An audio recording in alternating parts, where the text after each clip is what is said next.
Okay, now we're back, and hopefully this time, guys, things should be working a lot better. All right. Getting this load, baby.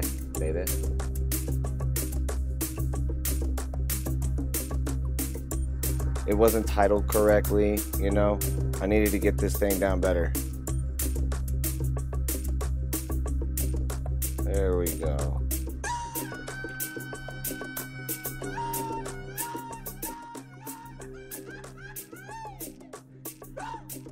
Oh.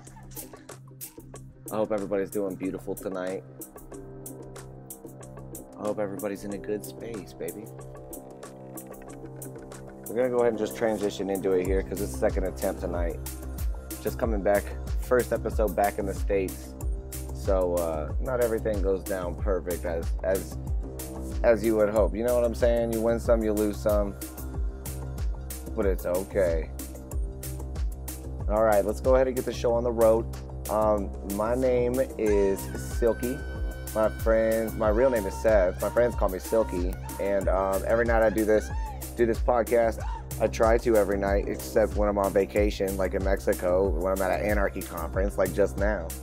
And we do this every night, 10 p.m. Mountain, 5 o'clock Universal Time, for everybody around the world. Let's see.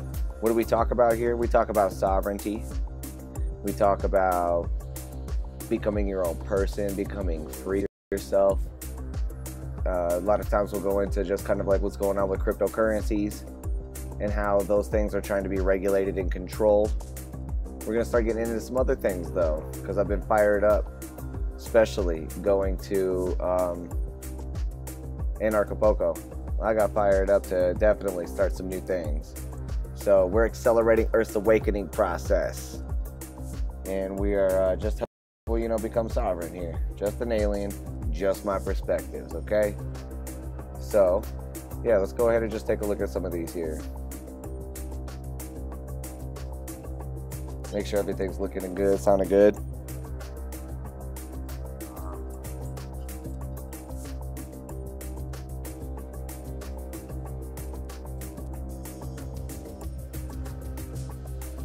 Okay, so yeah, let's go ahead and start off the streams. I'm going to start doing something different with the streams, and I'm going to start kind of creating. So I was inspired this weekend by some people that were speaking. One of them was Mark Passio, brilliant speaker. Definitely recommend people take a look at what he's talking about. He goes into some things that Sovereign Starseed is definitely interested in, and I am absolutely wanting to talk about some occult information, some esoteric information. We read from the esoteric books and things like that, and we know that these streams aren't for everyone, and that's okay. But yeah, let me just go ahead and take a look at a few of these things here, just because, to be honest with you, it seems as though that I am just getting some really bad stream quality here. So I'm just trying to make sure everything is looking good and going good. You know what I mean? All right. So with this, guys, yeah, we bring this to you every night. Super excited to do this, and I would start the shows usually with something that I'm grateful for, but now I want to do something where we start the show with a maxim, and a maxim is basically an established principle or a proposition. In fact, let's just go ahead and I'm going to go ahead and bring up an extra tab here so we can kind of just see what that is, because I just want us all to be on the same page with this. Let's go to the dictionary.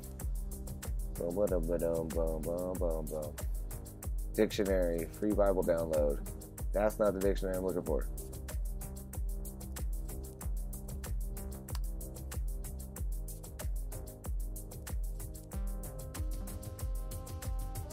Okay, and I'm just gonna see if this is something here that I'm gonna end up bringing up. All right, cool. All right, so check this out. We're gonna go ahead and bring in the news, and we're gonna bring up the dashboard. Dashboard, what you got for me tonight? Perfect. See, it's still good even after you travel. All right, so check this out.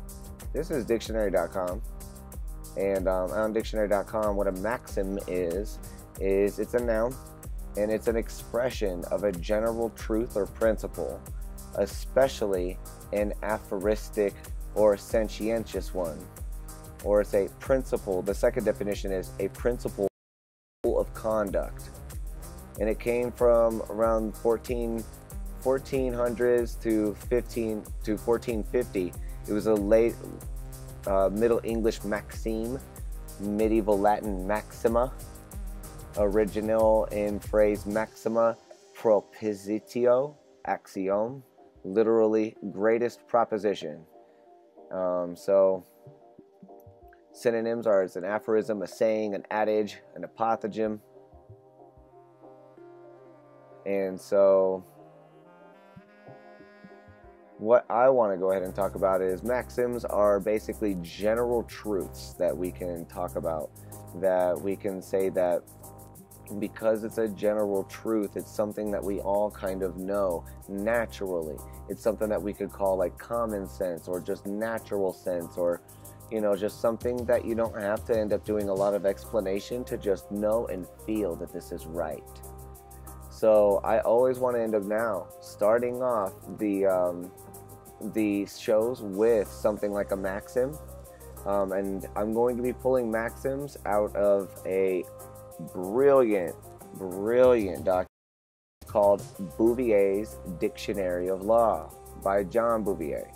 It came out in 1856, and at least the version that I'll be pulling from. And because it was published in 1856, this is free and open to the public domain.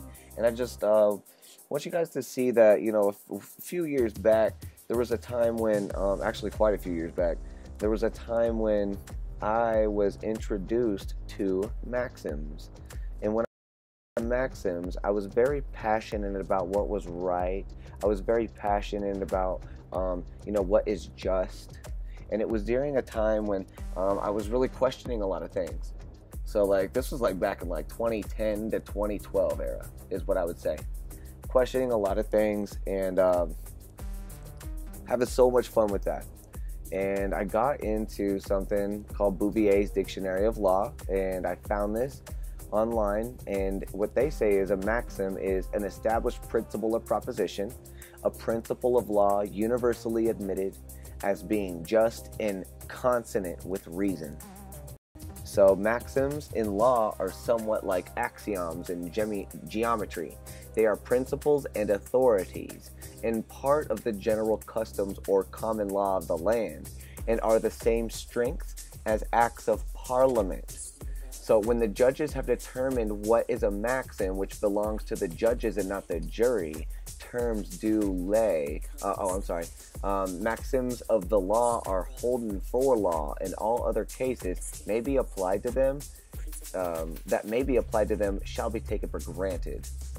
And so from this, the application of the maxim into the case before the court is generally only difficulty. The true method of making the application is to ascertain how the maxim arose, and to consider whether the case to which it is applied is of the same character, or whether it is an exception to an apparently general rule.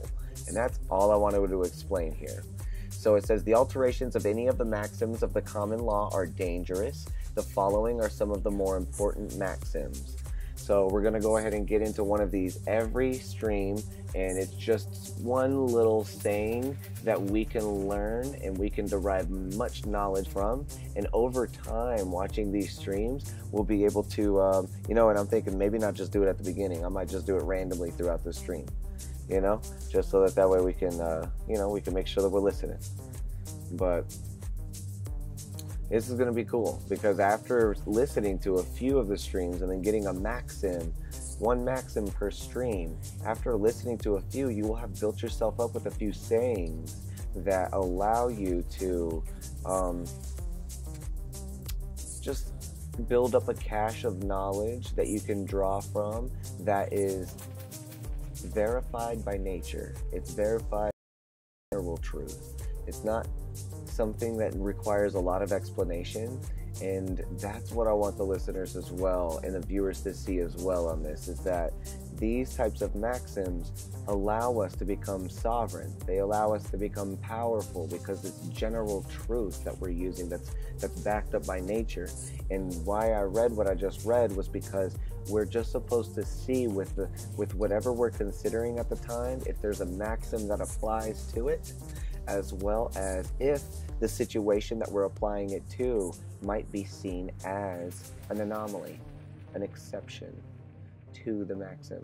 And if so, that is some very beautiful territory to be in, because then you're in a new area to create a new maxim. So family, this is really what I want to end up helping us see, and this is what I'm so excited to start getting into. And I just had this idea while I was at Acapulco, and I was like, this is going to be beautiful to end up just saying one maxim per stream. So tonight we're going to start off with the Latin version of it, as well as the English version of it, and from that you will be able to end up pulling and start building up a cache of knowledge in 2 languages. So, and also Latin can translate to a lot of places around the world because it's what's considered a mother language or a mother tongue to a lot of the languages that we currently use today. So by learning these in Latin as well, we'll be able to take these natural laws with us around the world as sovereign kings and queens that we're supposed to be. So here we go. First one tonight, and the first maxim that I am so excited to give is, or to at least communicate, is a communae observantia non est referendum. A communae observantia non est referendum. There should be no departure from common observance or usage. There should be no departure from common observance or usage. I feel it very important to end up saying these, and this is just the beginning. And so I want you to try to think about what that means. Think about if that's true to yourself, and if it isn't, think about if it might be an exception to something like this, because the maxims are usually the laws that the judges still use, and it's a good way of trying to condense much legal knowledge down into a single sentence or 2 or 3 to communicate a beautiful idea. So very, very good with that. And from that, let's go ahead and get into some of the news, shall we? So we got quite a bit to end up going through. I am going to be splitting up the news tonight and tomorrow night while sprinkling in pretty much just the most important aspects of what I find we need to know. And we're going to be having some pretty jam-packed streams for the next couple nights, guys. So yeah, with that, stay tuned because there's so much news. I'm not even being able to cover it all tonight. And tomorrow night we'll end up doing another one where it's going to be so jam-packed as well. And as new news comes out, if it's super important that we have to know about that day, then I will put it into the news right there. So trust in that, fam. So with this, Coinbase.com puts out this article February 15th that said Philippine banks to use Visa's blockchain payments platform. It says 5 banks in the Philippines are reportedly grouping up to use Visa's blockchain-based payment platform as part of a new arrangement. The Union Bank of the Philippines will assist 4 unnamed rural banks that are seeking to boost the efficiency of their payments process by building a local platform based on top of Visa's B2B Connect system, according to a Philippine news agency. So Union Bank is the first to use B2B Connect, and they say we're co-creating the blockchain platform to be used by the rural banks, says Henry Roel Aguda, Union Bank's Senior Executive Vice President and Chief Technology Operations Officer. So Agenda further indicated that more banks might be included in the program in the future. Quote, "We want to grow from 4 right now to as many as we can support," he said. So that's what basically is being used, and Visa had actually started up this blockchain payment system, last year, and it was fascinating to see that, they had now they're banning their customers from purchase of cryptocurrencies, but they have a blockchain platform that they're using and now successfully making money off of by licensing out to other places around the world. So I think that's fascinating, and I just want you guys to end up seeing that there. Also, February 15th, CoinDesk puts out this article that said, Coinbase users cry foul over unexpected bank charges. So a number of Coinbase users have reported unauthorized charges to their bank accounts by the exchange and the digital wallet provider Coinbase, in some cases draining all their funds and leaving customers with large overdraft fees. So a Reddit post to a Coinbase staff member said the problem was potentially related to the company's recent decision to disable credit cards as a payment option on its platform. He said, quote, an update on the post says, we can confirm that the unexpected charges are originating from our payment processing network and are related to charges from previous purchases. To the best of our knowledge, these unexpected charges are not permanent and are in the process of being refunded. We are running joint investigations with all parties involved and will provide updates as we receive them. So I think that's good. And I think that is exactly what we should be seeing, something like Coinbase saying. And it says a follow-up statement on Twitter. Coinbase said that the issue is related to the recent MCC code change, probably the MasterCard code change by the card networks and card issuers charging additional fees. It says, quote, we have identified a solution and any future purchases will not be affected by this issue. We will ensure any customers affected by this issue is fully refunded for any incorrect charge.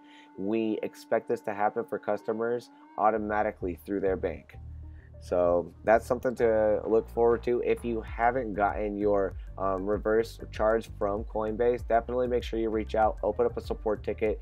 I can say just from personal experience that, Coinbase has definitely done a good job of helping me when I've opened up support tickets, but you got to be on it, guys, and you got to be able to respond to those things really fast with whatever information that they need in order to help you.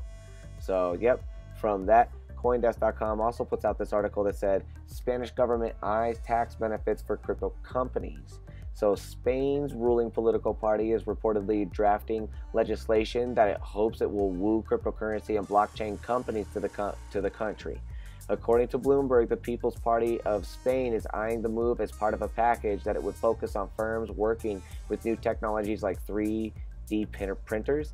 Yet, according to lawmaker Teodoro Garcia Eguia, and I apologize if I mispronounce anything during these streams, no disrespect is meant, who spoke to the news service, he says, we hope to get the legislation ready this year. The People's Party is also encouraging lawmakers to hear testimony from blockchain experts on the matter, and it intends to review regulatory measures that other countries, such as Switzerland, are developing or have already implemented. Eguia told Bloomberg that the technology is good for Spain because it spurs work in other sectors like education, finance, and health. The legislation may also be in part encouraging investment in token sales. He says, we want to set up Europe's safest framework to invest in ICOs. Spain is far from alone in drafting blockchain-related legislation. Gibraltar, a UK overseas territory, intends to solidify its position on ICOs before March. Next in the news, Coindesk.com puts out this article on the 16th that said SEC suspends trading for 3 companies claiming crypto connection. Okay, I think if you guys have been following my streams and you're already a regular, thank you so much. Appreciate your dedication. Thank yourself for that as well, because you're already doing the right thing for yourself. And anybody that's new to watching this stream, I have been reporting on the SEC, and facts are facts, and it seems as though that the SEC is making moves that it's hard for me to look at them with kindness. It's hard for me to look at them with compassion, and much controversy between Sovereign Starseed and the SEC. Oh yeah, huge thumbs down from the SEC, and honestly, Sovereign Starseed would like to end up seeing the SEC kind of just go BYE.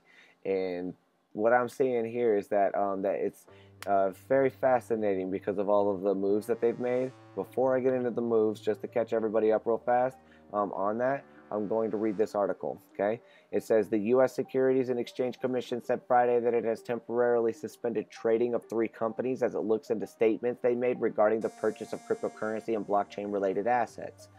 The regulator announced that the trade of securities for the companies Cherubim Investments, Inc., PDX Partners, Inc., and Victura Construction Group, Inc.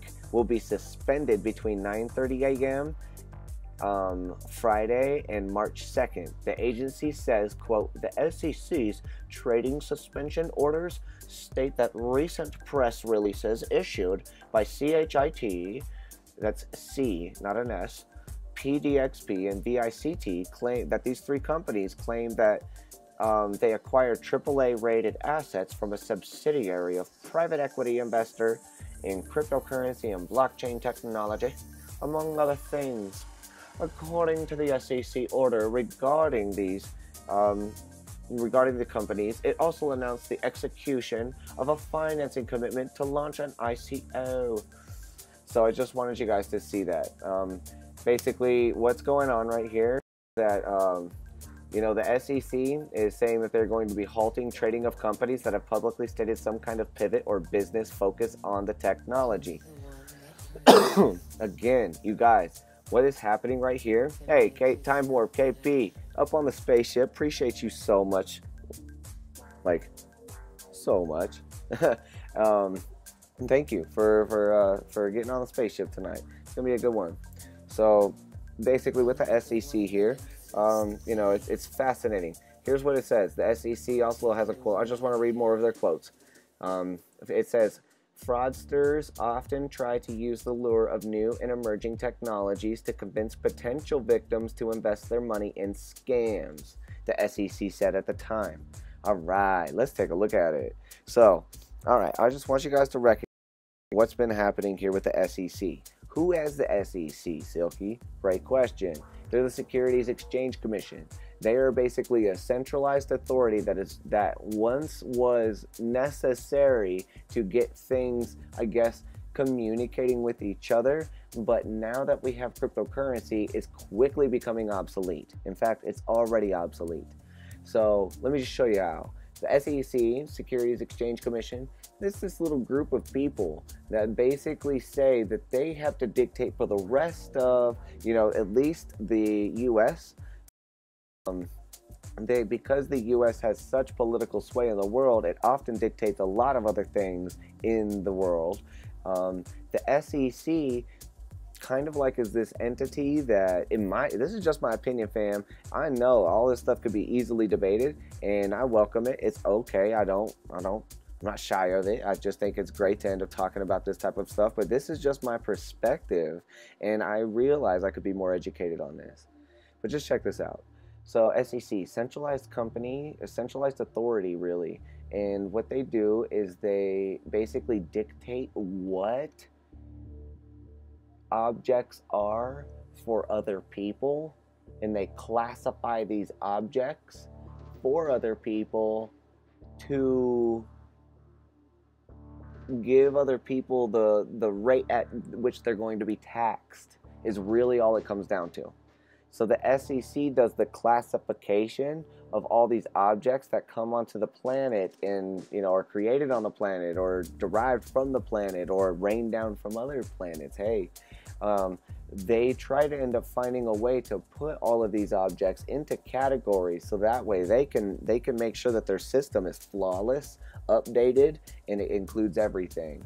And they think they do a good job by this. And what they've done with Bitcoin and IRS as well is that they are starting to classify all crypto coins as securities, and the IRS has considered all Bitcoin and crypto virtual currencies to be property. So we already have 2 centralized authorities that don't see eye to eye on the same page, that actually causes the populace of the US to kind of go back and forth on what should I do to actually just even be a good citizen. I just want to do the right thing. Now it's actually starting to become very difficult and confusing to do the statutorily right thing What I mean by that is just upholding your statutory duties as a citizen and just trying to follow all the laws, right?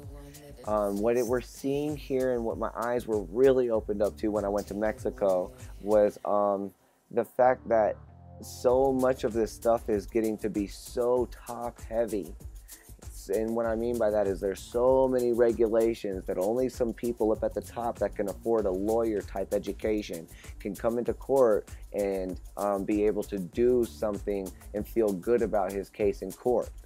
The lawyer has to be able to do that, because the average citizen cannot present themselves in court anymore, because our system has become so top heavy that it's very hard for somebody to present themselves in court, and they have to be represented by an attorney.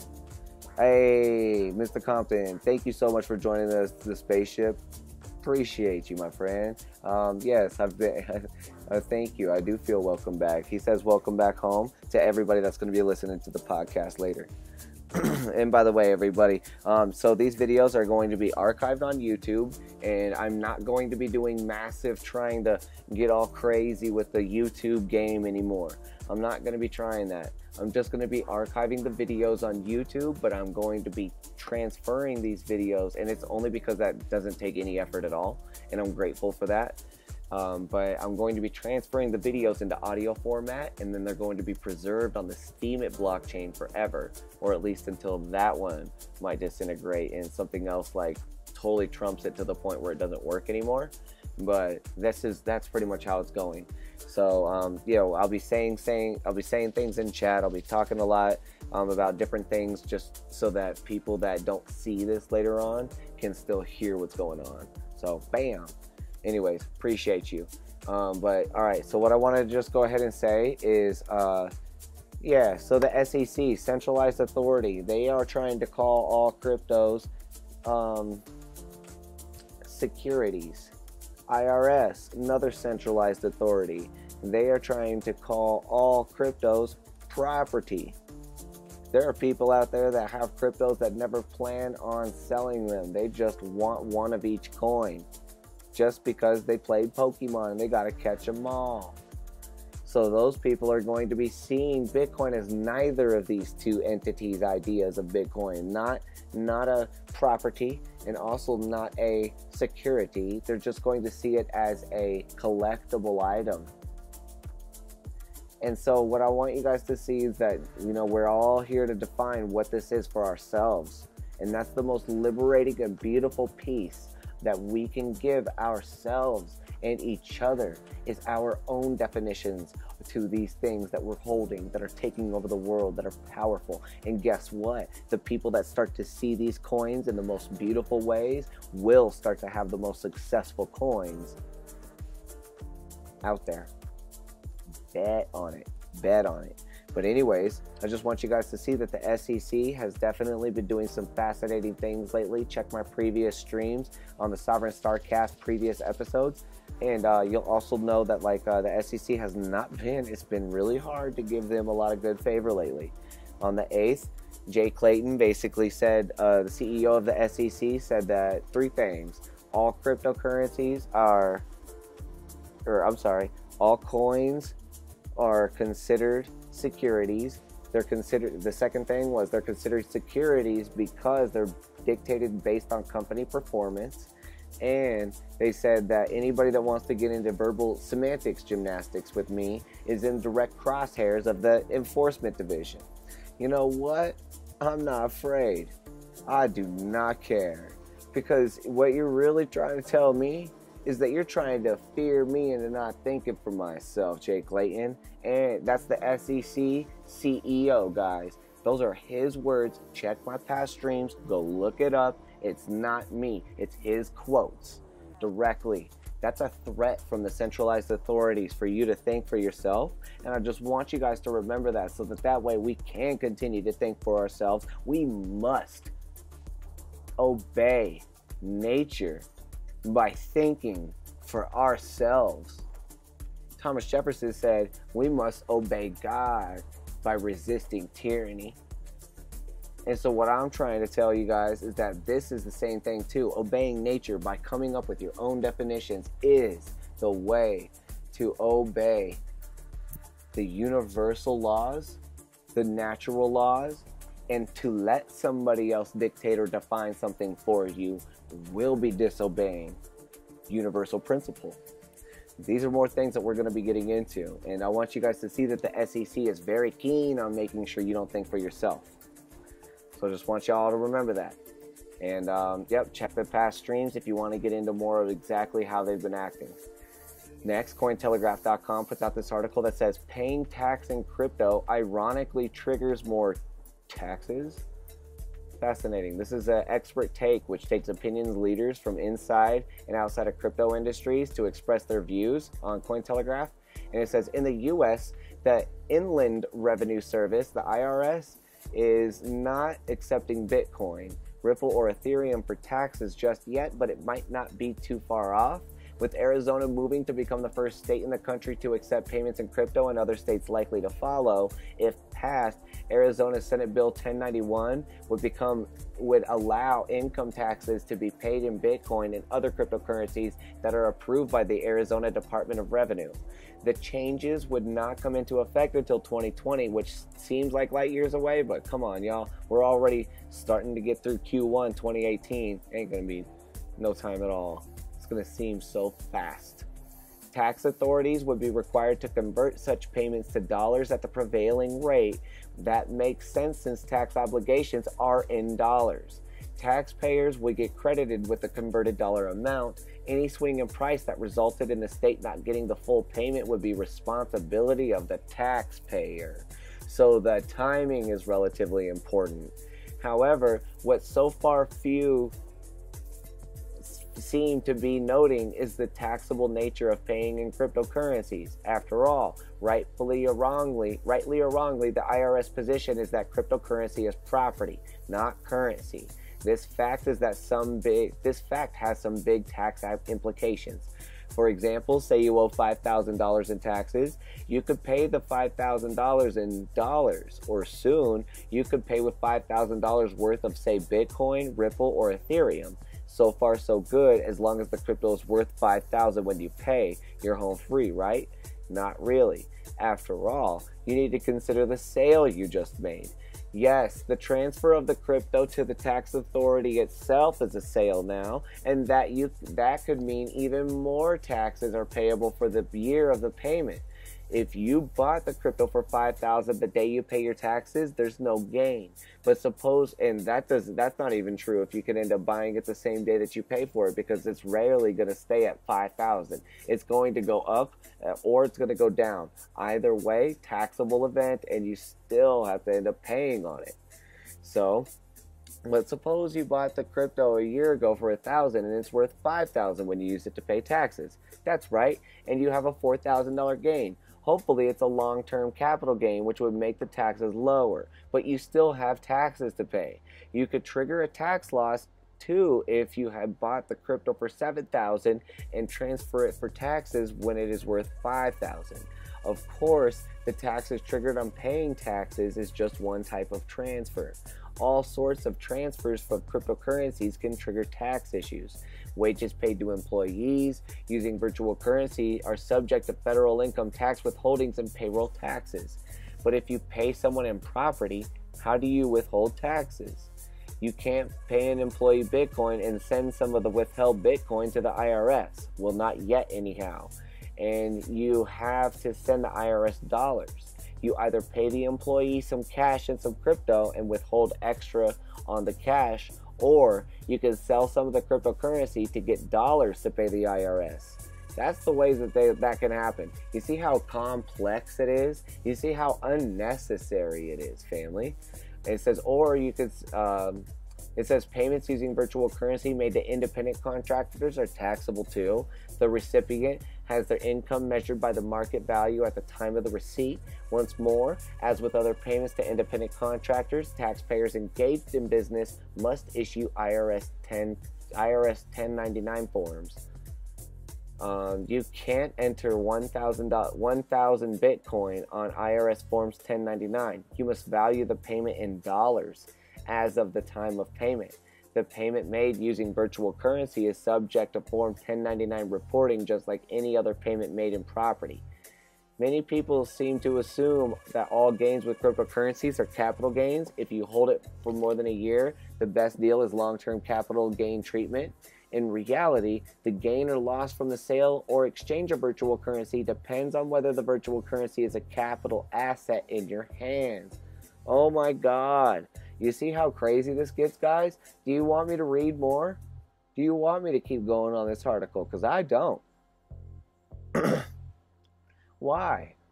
Why do I not want to continue on this article? Because it's complex. Because it's crazy. Because it's already going so far over people's heads that I'm starting to get lost in some of the mumbo jumbo already. And they tried to do this on purpose, friends. They tried to make it this way so that way you have to go and try to pay an attorney to go and interpret this for you. And also, it's important to know that all of these attorneys swear oaths to protect the system before they can protect you. Now, how fair is that at all? So what I'm just trying to say, guys, is this is so complex, this is so crazy that the taxes, it's just now starting to have such an awful taste in my mouth that I'm not even cool with it anymore. I'll end up paying the taxes that I needed to up until, but you know what? Anonymity is about to be the #1 asset of people going forward. And what's really beautiful is that anonymity is going to give people the freedom to create further than they are now. And it doesn't even have to involve any blood. Doesn't have to involve any guns. Doesn't have to involve anything like that.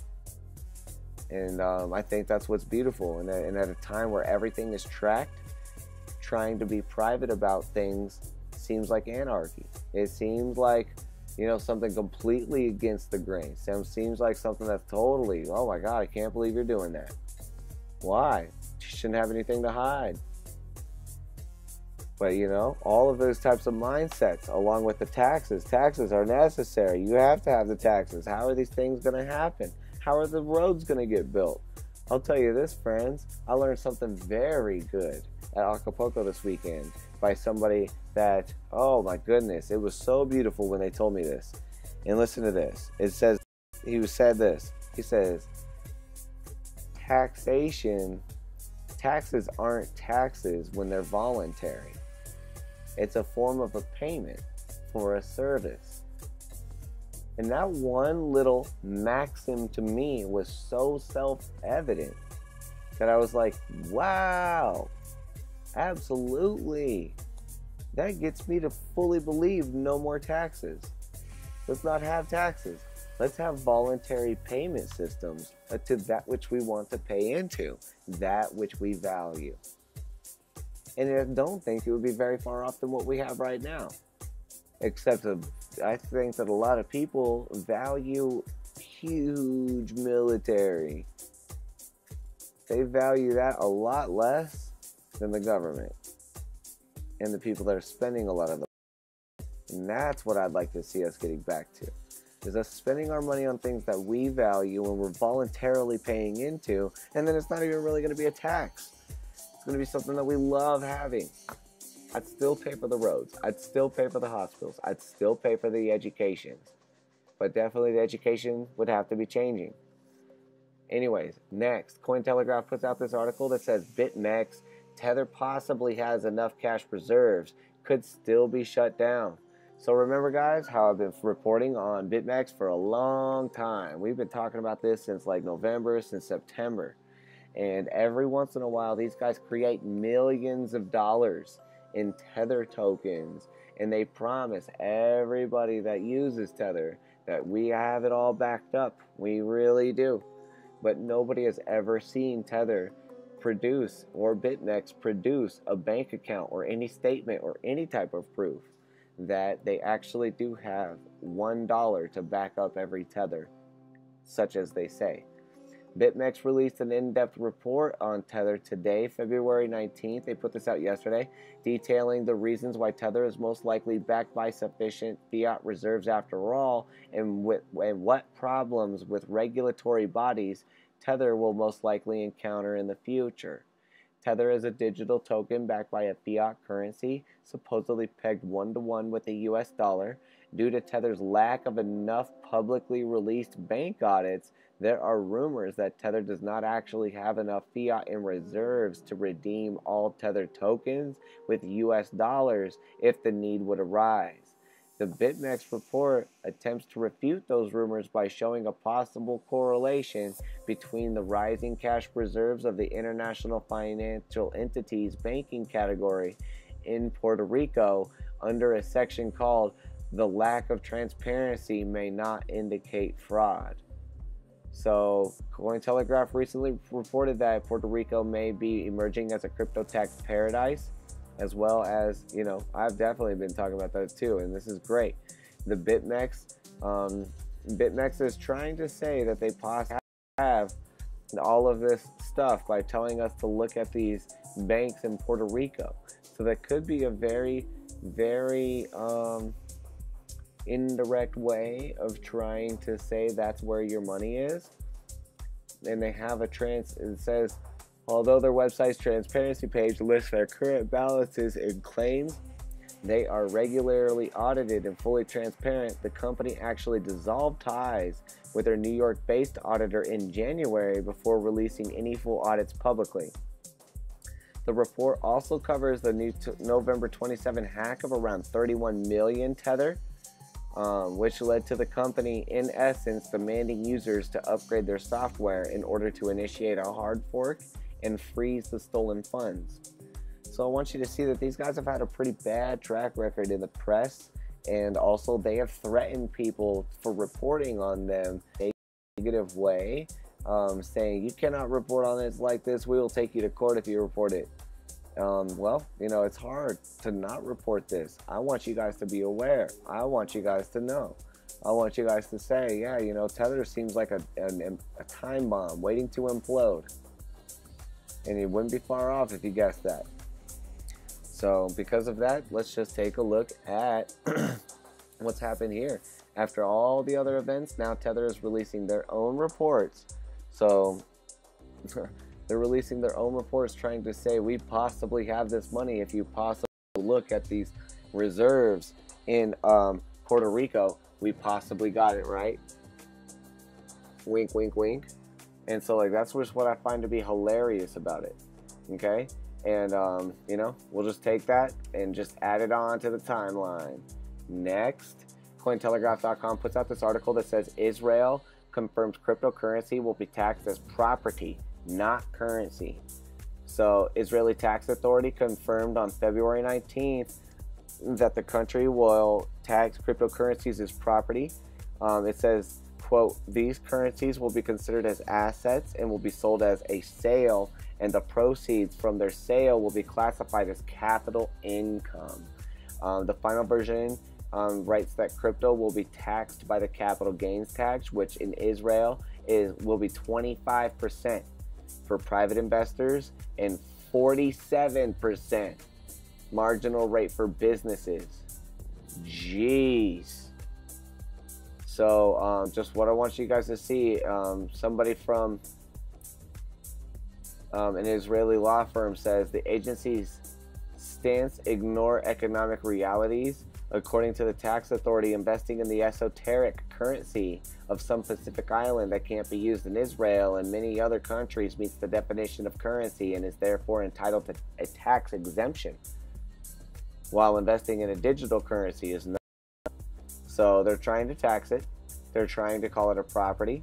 And the people of Israel that want to obey that will have to end up paying, somewhere between 25% and up to 47% if they're doing it for businesses. Sad. Israel, if any of the people that are watching this to Israel or listening for it later on, my heart goes out to you. And I would just say that, this is exactly what it is. Thieving. It is thievery.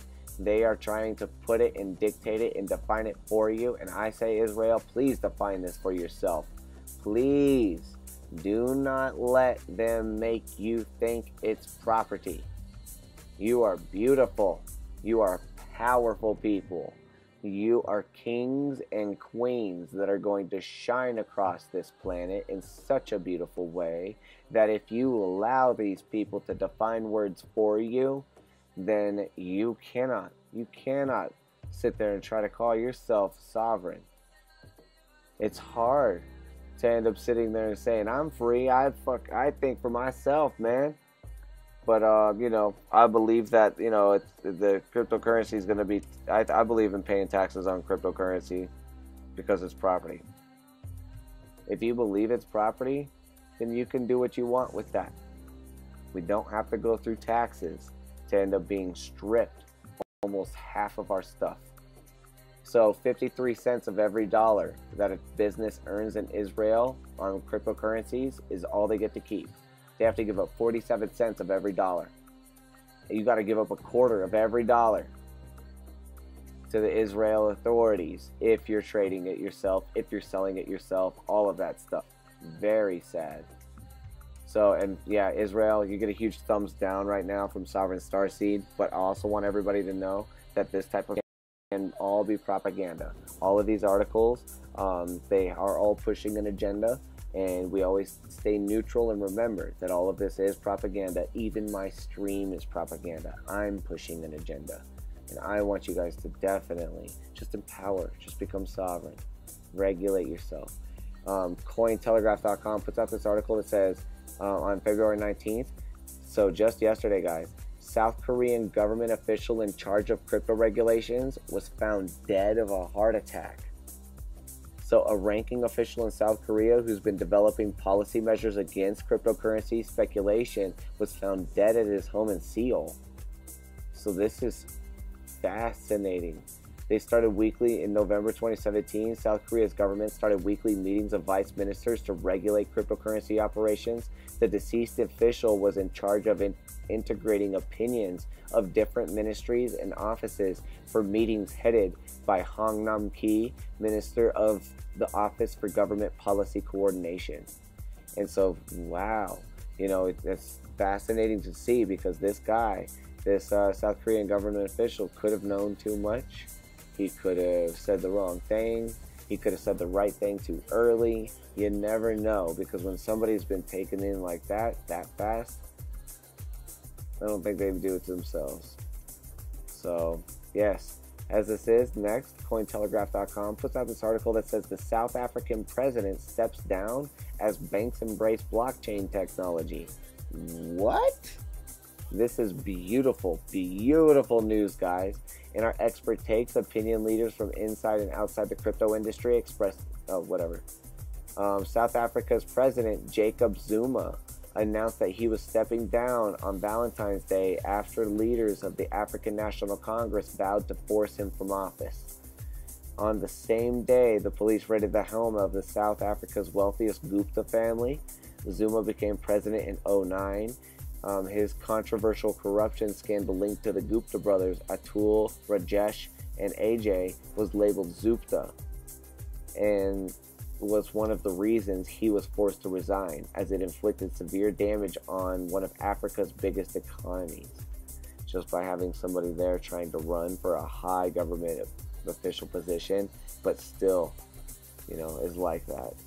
So just want you guys to see that. And then also, just to kind of end off with a good note here, last article, Cointelegraph.com puts out this article on this February 16th that says Vitalik Buterin to advise a new Ethereum community fund sponsoring the ETH art infrastructure. So several large Ethereum-based projects have come together to create an Ethereum community fund, a vehicle to connect and fund the growth of Ethereum infrastructure. And the following members of the EFC are Amasi Go, Cosmos, Golem, Maker, Global Brain Blockchain Labs, and Raiden. Ethereum co-founder Vitalik Buterin says permanent financial endowment to support and aid projects in building crucial open source infrastructure, tooling, and applications. So I think that it's beautiful. Vitalik Buterin and Ethereum get a huge thumbs up from Sovereign Starseed tonight. And I think this is going to end up launching your cryptocurrency so far ahead in the future. And so, yes, family, I think that was really good that we were able to get through a lot of the news here tonight. You know, everybody that was able to tune in, appreciate you. To my regulars, I really appreciate the fact that you did that. And we'll be back tomorrow night, 10 o'clock Mountain, 5 o'clock Universal, baby. And yeah, you know, bring some questions. Let's talk about stuff. Bring some articles. I would love to review them. And yeah, with that, guys, I just want you guys to see that my heart is really open for you. And no matter what we read, if it seems bad, we will make it through. The human race, the human spirit cannot be crushed. So, yeah, I think that's very important. And I'm very grateful to everybody that came into the stream tonight. And we'll see you guys tomorrow night. This is Sovereign Starseed saying good night to all beings, seen and unseen.